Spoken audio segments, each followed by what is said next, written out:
Está bien. Bueno, vamos a empezar a todos darle buenas tardes, darle las gracias por estar acá nuevamente.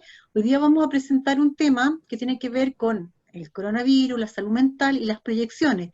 Y en relación a eso nos vamos a dividir un poco la tarea hoy día y eso va a ser distinto y espero que sea también un aporte para ustedes.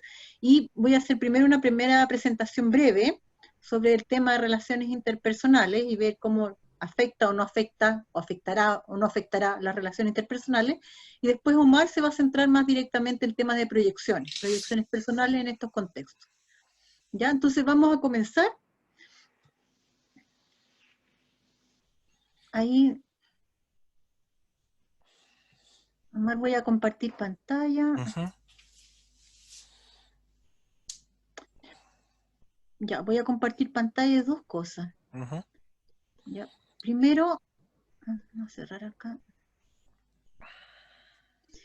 Eh, Primero vamos a ir al principio. Ya. Vamos a hablar de relaciones interpersonales. Vamos a hablar de relaciones interpersonales, pero podría ser un tema por sí mismo. Ahora, claro, en términos de las proyecciones, es bastante complejo abordarlo, y yo les diría que la propuesta aquí es recordar la forma en que nos relacionábamos antes para poder, no sé, recién decíamos que han pasado con tantas cosas, poder como contextualizarlo y ver qué nos dispara un poco el futuro en términos de lo que nosotros creemos. En relación a esto, yo estuve buscando alguna información y es bien contradictoria y es bien azarosa. Hay investigaciones, no muchas, yo creo que cada vez van a ir saliendo más, sobre distintas aristas y como efectos y consecuencias de la pandemia en la sociedad, pero más bien artículos, yo les diría que me basen en artículos para poder transmitir alguna idea con respecto a esto. Hablar de relaciones interpersonales es tan amplio porque es como si fuéramos a hablar en general de todas las relaciones entre todas las personas. Y hay que recordar que igual estamos viendo aquí grupos distintos, grupos etarios distintos. Estamos hablando de niños, de jóvenes, de estudiantes escolares, de estudiantes universitarios, de adultos jóvenes que empiezan a trabajar, otros que están en plena periodo de trabajo, y también estamos hablando de personas de la tercera edad. Entonces, eh, hacer como un solo saco con todas estas perspectivas es complejo y yo diría que no sirve tampoco. Me da la impresión que los estudios van a ir como más por grupos especializados, grupos focales. Pero reflexionar sobre el tema, empezar a reflexionar, porque este es como un primer acercamiento, va a ser muy interesante y nos puede aportar a todos bastante, a nosotros especialmente también, para poder tener una visión de cómo se va a proyectar esto a futuro. Tenemos que pensar que en estos distintos grupos etarios habían personas habituadas, por ejemplo, a la tecnología, es decir, estos nativos tecnológicos que decían, desde los niños, qué sé yo, los adolescentes, los jóvenes adultos, que manejaban un sistema de comunicación donde ya la tecnología era parte de su vida cotidiana, y muy cercana y muy frecuente.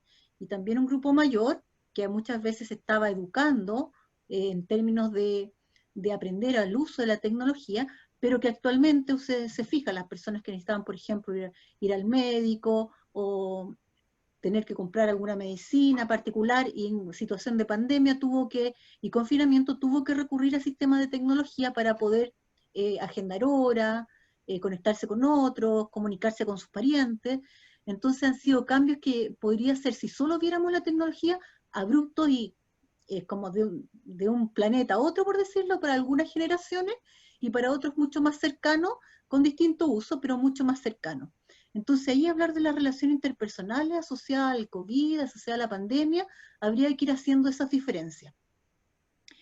Eh, Voy a dejar de compartir porque también les quiero mostrar algo que tiene que ver con otra pantalla, tiene que ver con un video muy cortito sobre algo que estaba comentando que fue una noticia, será marzo, abril 2020, como tantas otras que yo creo que ya estamos acostumbrados a ver, pero que hace un año, hace menos de un año, nadie se hubiera imaginado, que era, por ejemplo, estar hablando del distanciamiento social en un programa de televisión y que en el fondo estaba bien no acercarse a otros, digamos. Este es un ejemplo.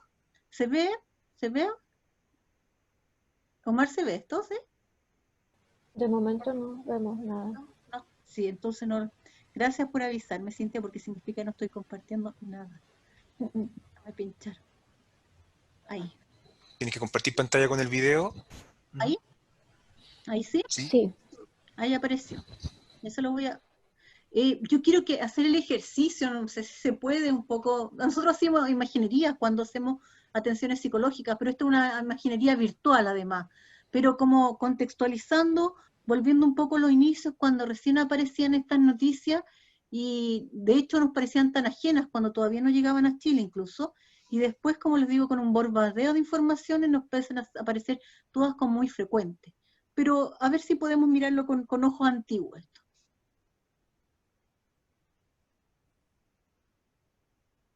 Beatriz, el audio no está del video, tienes que Ah, dejar de ya, compartir, perfecto. y abajo a la mano izquierda tuya sale compartir audio.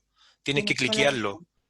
Tienes toda la razón. Compartir, abajito mano izquierda, cliquear, compartir audio y Sonido. compartir sonido. Eso. Eso. Ya, ahí voy de nuevo. Ya. Gracias, porque si no, no se va a escuchar nada.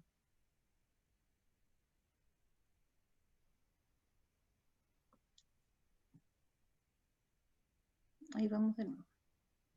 Coronavirus, ¿está mal rechazar dar un beso o darle la mano a otras personas? El lunes un político alemán rechazó darle la mano nada menos que a la jefa de Estado de su país, Angela Merkel. Pero en lugar de recibir una reprimenda, Angela Merkel lo felicitó por la actitud al ministro del Interior, Horst Seehofer, porque a medida que avance el coronavirus, la conducta de la gente está cambiando. Es evidente que las autoridades en todo el mundo intentan con todo contener el virus, que ya ha infectado a más de 90.000 personas en al menos 70 países y territorios. Y ese hecho nos enfrenta con un dilema: ¿cómo debemos saludarnos? Por lo tanto, no más besos por ahora. Aún si son franceses, con los 3 acostumbrados besos, o nosotros, los latinos, bastante rápidos para los abrazos, los besos y la cercanía física. La reducción del contacto físico está recomendada. No hay que darse la mano, no darse besos, no a los abrazos y algo de distancia, es decir, una burbuja personal un poco más grande. Por eso algunas culturas están pensando en un golpe de codo, agitar la mano así, o el famoso saludo tailandés con las 2 manos juntas. Ya, quería mostrarles eso porque en otra época, voy a hacer apagar esto, voy a ver si se me ha salido también el audio del siguiente video. En otras épocas, en otro año diría yo, ni siquiera en otra época, haber escuchado una noticia así hubiera parecido un poco de película, una cosa un poco ridícula, y dar noticias de que esto uno no se puede acercar o la forma de saludarse. Y en verdad hace pocos meses, no son tantos tampoco, empezó a hacer esto noticia. Y como estaba pensando esto, igual me gusta este video porque nos pone en contexto, que también provoca más emoción, poniendo en contexto que es una situación mundial. O sea, no es algo que nos pasó a nosotros, que pasó en esta comuna, que pasó en este país, es algo a nivel mundial. Entonces, igual las relaciones, no solo de las distancias, sino que de la forma, van a cambiar, necesariamente van a cambiar. No podemos quedar como indiferentes a esta realidad, y en lo cotidiano yo creo que en cierta forma cada vez que nos acompañan cada semana lo abordamos, porque hablamos de cosas desde muy cotidiana, tratamos de poner otros temas que tienen que ver con salud mental, pero este tema en particular de las relaciones va a ser un tema que igual nos va a significar, ya no significa, pero poder tener conciencia poco a poco de las implicancias que puede tener para nosotros y para la relación con los otros. Y puesto, como le digo, como noticia en desarrollo, así como esta noticia era quizás novedosa para nosotros cuando todavía en Europa no habían estos contagios, y hoy día ya se sabe que hay como otra ola de contagio. Entonces tampoco sabemos qué viene, o sea, la incertidumbre nos va a seguir acompañando. Ya a esta altura quizás, no sé si la mayoría, todos más o menos afectados, el tema de la incertidumbre es algo que ya lo hemos conversado, o lo hemos trabajado, o nos acompaña, pero es un tema que sigue estando ahí presente, quizás más latente, porque mucha gente ha vuelto a retomar actividades, ha empezado a hacer otro tipo de trabajo, a relacionarse con la familia, pero sin embargo está siempre acompañándonos como esta incertidumbre, como le digo, ya parece que para algunos más o menos desarrollada, más o menos abordada, y con esa imagen del video quería empezar para poder retomar, a ver si voy entonces a lo que yo quería mostrarle. Entonces, estamos hablando de relaciones interpersonales y cómo nos puede ir afectando. Vamos a ver si... Ya. Y le estaba mostrando el video por eso, porque también hay una imagen, hay varios memes, han pasado tanta información con respecto al COVID, pero esto es como que nos atañe hasta los psicólogos. No sé si lo han visto, tiene que ver con un paciente y dice el terapeuta, el psicólogo, la psicóloga le dice, alégrese, el paciente está curado. Gracias a la pandemia, su obsesión compulsiva por la limpieza ya no es un trastorno, ahora se llama una cualidad.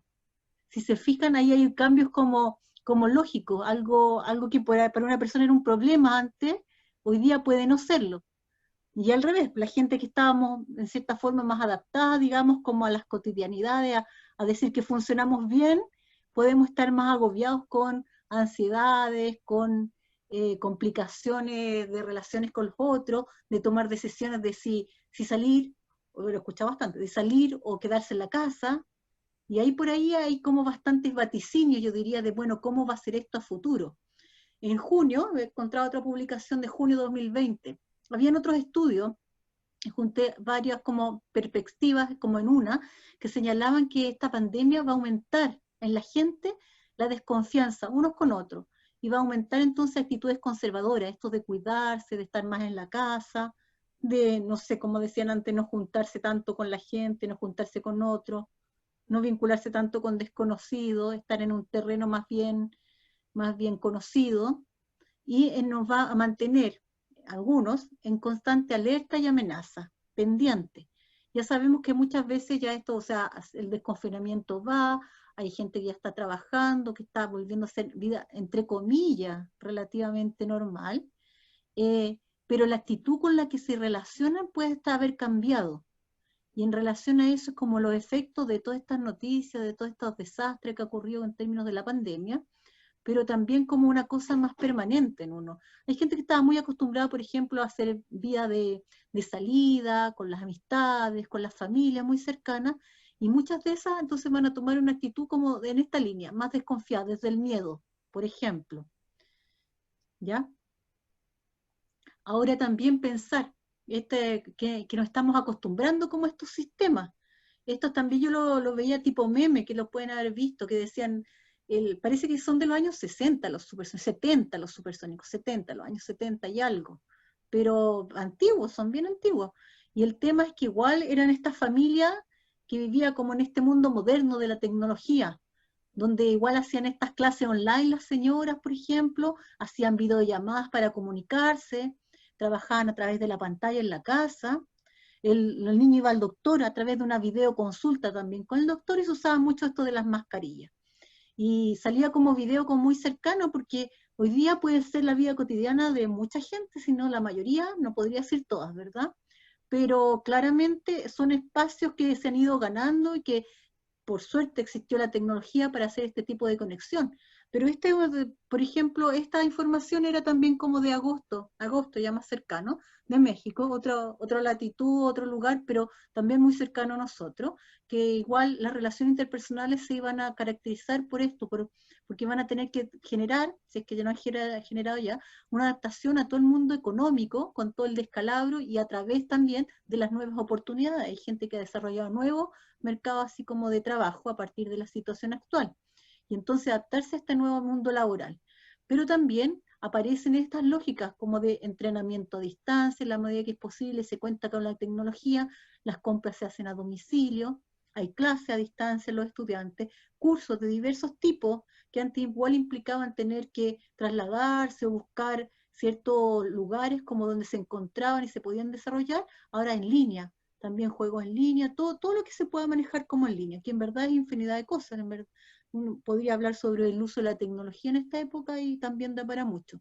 Pero bueno, estas predicciones eran, parece, reales, y eso que pasaron mucho tiempo a propósito de las caricaturas. Parecía tan irreal y sin embargo es real.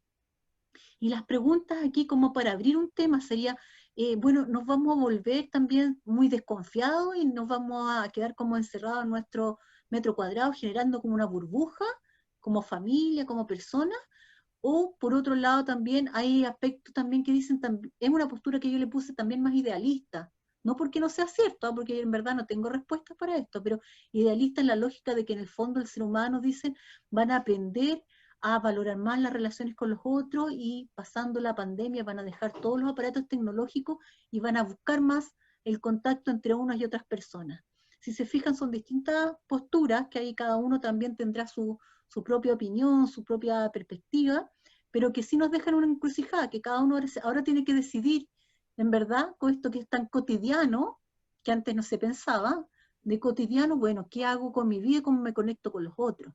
Y en ese sentido, seremos entonces seres más codependencia, le puse ahí porque le he sentido como de estar más en contacto y como cercano a la naturaleza, ser más sencillos, de villas más simples, más cercanos, como le digo, a la naturaleza y menos consumistas y menos dedicados como a cosas un poco más banales, entre comillas, porque para la gente que trabaja en eso no eran banales, pero que en el fondo no son de la primera y más básica necesidad. O también valorizaremos mucho más las relaciones humanas y haremos como profundamente reflexiones sobre los vínculos que tenemos unos con otros y podemos expresarnos y comunicarnos más unos con otros en la lógica de haber tenido que pasar como esta amenaza, por decirlo así, y aprender lecciones de esto. Eso es lo que quería presentar en términos de relación humana para empezar a conversar. No saco, ¿ya?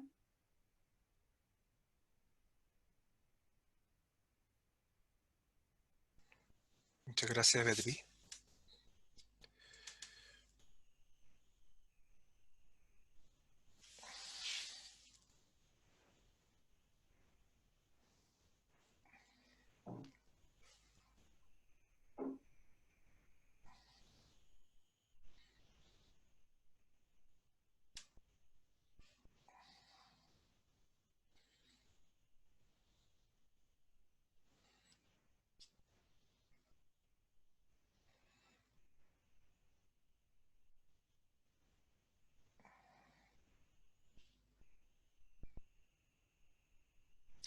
Ok, un poco siguiendo en la misma línea de Beatriz, yo quiero compartirles a ustedes la visión un poco desde el estudiante y también que nos incumbe a nosotros como profesionales, funcionarios de la universidad, ¿cierto? Ya el contexto lo hemos tenido como claro, Beatriz también se refirió a este proceso, ¿cierto? Que viene como de transición hacia un mundo que muchas veces tampoco no sabemos cómo está, ¿de acuerdo?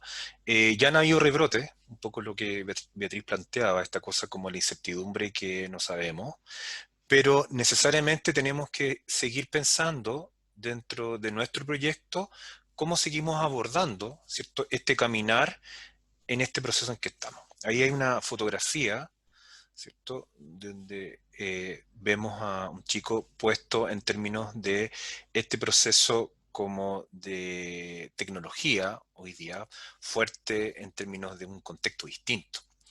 Y lo que no nos aleja de que necesariamente estamos construyendo para el futuro, sobre todo los estudiantes que están en su proceso de pregrado hoy día y también de algunos estudiantes que ingresan a nuestros conversatorios que están en sus procesos también de magíster o de doctorado. Y la importancia de esto es que esto sigue. Entonces, es importante darnos cuenta que independientemente de los contextos que uno puede vivir, que van cambiando, específicamente un contexto real que fue y que ha sido y que no sabemos hasta cuándo va a seguir, ¿cierto?, el contexto de pandemia, nos lleva y nos plantea distintas interrogantes y preguntas, ¿cierto?, a nosotros mismos y a nosotras mismas en términos de qué va a pasar conmigo de aquí hacia adelante, ¿cierto? Bajo este contexto, un elemento interesante que tenemos que mirar siempre es el concepto de motivación o de este concepto de automotivación.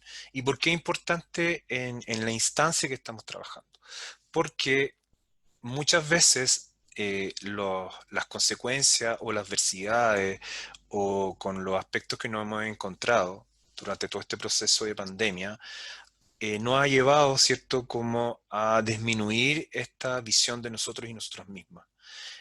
Uno pudiera fácilmente, ¿cierto?, reducirse a un estado de ánimo que deja inconcluso nuestros proyectos personales, nuestros proyectos familiares y nuestros proyectos también a nivel académico.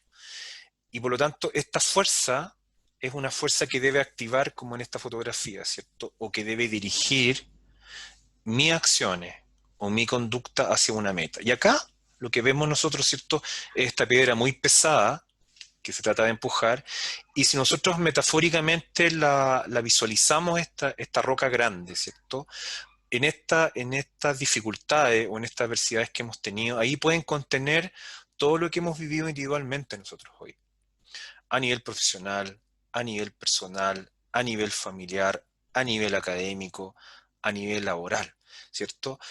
Y que es una carga. Entonces uno podría pensar cómo me automotivo en un proyecto en el cual no sabemos, donde no han cambiado como, ¿cierto?, los espacios de relación, donde ya la tecnología ha formado parte de nosotros de una nueva visión de cómo nos comunicamos, ¿no? Un poco lo que señalaba Beatriz en el video también. Este lenguaje no verbal que viene ahora a distanciarnos, ¿no? Pero seguimos construyéndonos y construyéndonos constantemente, ¿cierto?, en un proyecto también individual. Por lo tanto, no podemos dejar de lado lo que estamos siendo y tampoco podemos dejar de lado lo que vamos a hacer, porque eso es como detenernos, ¿cierto?, en un espacio que nos limita de distintas formas. Por eso mismo, esta activación que debemos tener hacia nuestra conducta o meta o objetivo es la conducta que siempre tenemos que tener resguardada en nuestros procesos individuales. Desde eso, yo diría que estos tres elementos, cuando nos activamos, ¿cierto?, en relación a nuestro proyecto, en las distintas áreas que tenemos, cuando esta activación está ligada, ¿cierto?, y es coherente con nosotros mismos, con nosotros mismas, en ese proceso, esta activación nos permite salir de este estado, ¿de acuerdo? Uno pudiese pensar en todos estos contextos, ¿cierto?, que muchas cosas del pasado pasan a ser parte hoy día reales, ¿cierto? Es muy similar a todas estas películas que estamos viendo de ciencia ficción y especialmente a las películas que vienen de la década del 80. Y me recuerdo la película Blade Runner, ¿no?, donde estructuraba un mundo que a simple vista en la década del 80 era inalcanzable, pero hoy día uno al mirarlo se fija que sí, hay cosas que sí se transforman como en reales, ¿sí? Y esos elementos que son como cinematográficos también lo hemos escrito en varios autores también, que como que fueron los autores que escribieron en relación a lo que podría pasar. Entonces, esta activación de hoy frente a este panorama nos permite seguir en una ruta de ser perseverante.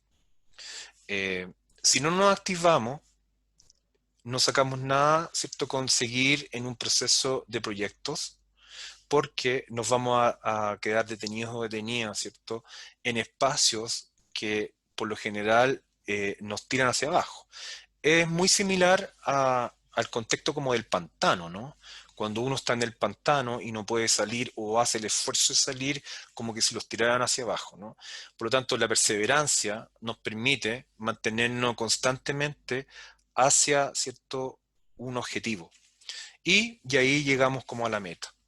Entonces, una activación o un mecanismo que nos posibilite, ¿cierto?, constantemente tener claridad de activarnos, de automotivarnos, una perseverancia que tiene que ver que a pesar de las dificultades, ¿cierto?, a pesar de los aspectos negativos que podemos tener en este transcurso del tiempo, en todas las áreas que estamos trabajando, y una meta son los tres elementos esenciales que tienen que estar constantemente unidos o ligados para seguir desarrollando mi proyecto o el proyecto de cada uno, ¿cierto? Por lo tanto, primero tengo que reconocer mi proyecto personal y eso está relacionado con las áreas que estábamos diciendo. ¿Cómo reconocerlo, cierto? De ahí parte como la visión de que a pesar de los contextos que estamos, yo mantengo esta perseverancia con respecto a ese proyecto en mí, en las áreas que hemos visto, ¿cierto? Puedo yo hoy día estar como estudiante, con desánimo, obviamente, porque el contexto es otro. Puedo estar como profesional, ¿cierto? En un ambiente laboral que me cambió, ¿cierto? El estilo también de relacionarme. Puedo estar también a nivel familiar, también con ciertos proyectos, y que también tengo otros elementos que debiera como mirarlos también. Pero si eso lo dejo en el deseo, solamente me quedo deseando lo que quiero lograr.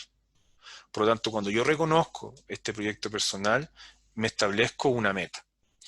A su vez, después de reconocer este proyecto, es importante que lo operacionalice, ¿cierto? Es decir, transformar aquel deseo o aquello que yo pienso en algo y establecerlo y llevarlo, ¿cierto?, a un terreno más de objetivos concretos. Cuando yo comienzo a establecer estos en objetivos concretos o estas metas en objetivos concretos, me posibilita la activación, ¿cierto? Me posibilita esta acción para desarrollarlo. Y a su vez, al diseñar este plan, debo ejecutarlo. Si no tengo esa capacidad de darme cuenta en términos del diseño de lo que yo quiero realizar, va a ser muy complejo poder lograr la meta. Por lo tanto, si no diseño y ejecuto un plan de acción para alcanzarlo, solamente me voy a quedar en deseo. Y esto es fácilmente, si uno lo mirase, antes de la pandemia y después de la pandemia. O sea, si yo no tengo esa capacidad de darme cuenta de mi proyecto, eso puede fluctuar de acuerdo a los contextos que pueda vivir. Actualmente es un contexto de pandemia, pero podría ser otras situaciones que pueda vivir yo en mi vida personal, que me puedan estar afectando y que me alejen, ¿cierto? Por lo tanto, cuando yo miro mi proyecto y tengo la claridad suficiente con respecto a eso, es el punto donde tengo que ir dirigiéndome. Sí, acá un ejemplo interesante, ¿cierto? Un poco de cómo yo veo mi proyecto, ¿no? O cómo lo podría como ir mirando en términos de cómo lo voy desarrollando también. Acá el ejemplo de esta abuelita, ¿cierto? Que toca piano, ¿no? Ella quería tocar piano, era como un objetivo propio de ella, pero también fue un objetivo bastante realista, ¿cierto? Tocar las obras simples de Mozart. Y también a su vez fue un objetivo bastante desafiante, ¿cierto? Cambiar la hora de 11 que tenía con las amigas, ¿cierto? Para dedicarle tiempo al estudio. Y medible y específico. ¿Por qué? Porque claro, en un comienzo ella no necesariamente podía estudiar todos los compases, sino que se puso como una meta específica de los 12 compases, ¿sí?, para estudiar la semana. Y estudiar, ¿cierto?, un compás y tocarlo fluidamente. Este ejemplo que coloqué acá yo tiene que ver con la experiencia que uno ha tenido también haciendo otras cosas en la vida, ¿no? Y gran parte de mi vida he sido profesor también de música, he hecho clases de música, y me he dado cuenta que lo que es la música en términos de los desafíos o a través de los proyectos también tiene mucha visión con respecto a las cosas o la automotivación que yo quiero lograr.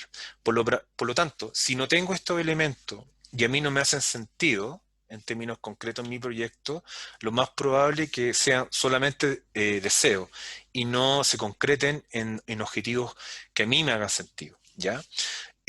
Como todo proyecto, tenemos que pensar que debo desafiarme. Es decir, nada de lo que uno ha realizado hoy día a nivel académico, profesional, laboral, familiar, ha sido elementos que han quedado como en el aire, sino que todas las cosas que uno ha realizado y hoy día ha obtenido en términos de los distintos beneficios que está obteniendo han sido producto, ¿cierto?, de un trabajo constante en un proyecto determinado, y de un trabajo constante, donde se ha tenido que enfrentar a distintas adversidades y ese proceso lo ha ido logrando. Y desde esa perspectiva, es importante como meditar un poquitito en esta pregunta, ¿cierto? ¿Cuál sería mi objetivo? Pensando en lo académico, en lo laboral, ¿cierto? ¿Y qué voy a lograr? Pensemos un ratito en cuál es mi proyecto o cuáles son mis objetivos propios, de algún aspecto que tengas hoy día ahí mirándolo recién, pero que pueda estar como más en el deseo. ¿Cómo puedes hacerlo más propio tú? ¿De qué manera? ¿De qué manera lo ves para ti como algo que tenga sentido, como que te active, que sea parte importante? Sí, piensa un ratito, pensemos un ratito. Posterior a eso, veamos qué realista es de este objetivo, que es propio mío. ¿Lo puedo lograr desde mí? Es algo que yo diga, sí, esto lo voy a cumplir de acuerdo a un tiempo, de acuerdo a la inversión de tiempo, de acuerdo a la inversión económica, de acuerdo a la inversión del tiempo que estoy estudiando, de acuerdo a la inversión del tiempo que estoy trabajando. Si tengo algún proyecto importante de poder seguir estudiando, si tengo un proyecto importante de capacitarme, si tengo algún proyecto importante también de, a pesar de todo esto que hay acá y dice uno que no hay trabajo, lo más probable es que si me proyecto y lo tomo realistamente y hago el proceso, ¿cierto?, de desarrollo, lo más probable es que sí sea realista. Pensemos un ratito eso. Lo otro, que me involucre, ¿cierto? Que sea algo desafiante para mí.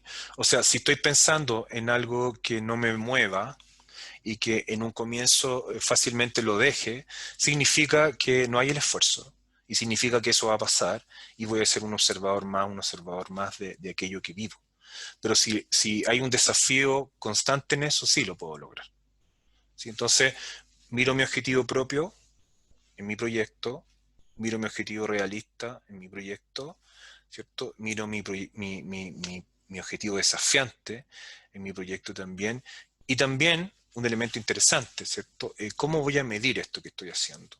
¿De qué manera voy a medir en el tiempo si estoy logrando este proyecto o si voy a estar logrando esta meta?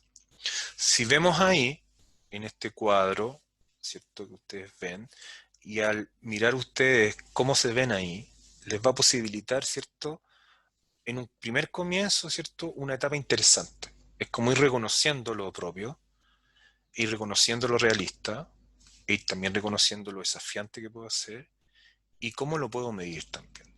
Si no mido esto que me estoy haciendo, lo más probable es que va a quedar en el deseo. Si no mido estos cambios que voy teniendo, lo más probable es que va a ser otra experiencia más. No obstante, cuando nosotros hablamos de proyectos, y sobre todo en proyectos en este contexto que estamos, necesariamente tenemos que aterrizarlo y mirarlo de una perspectiva distinta. Es decir, si antes de la pandemia nosotros teníamos pensado hacer algo como proyecto, y en el cual ya teníamos ciertas dificultades, lo que hay que pensar es que ahora post pandemia y en pandemia estamos en un momento, ¿cierto?, que pareciera que todo está en contra de nosotros. Pero si lo miramos de la otra perspectiva, podríamos decir que sí, podríamos ir logrando. ¿Ok? Muchas gracias. Eso quería compartirles con ustedes.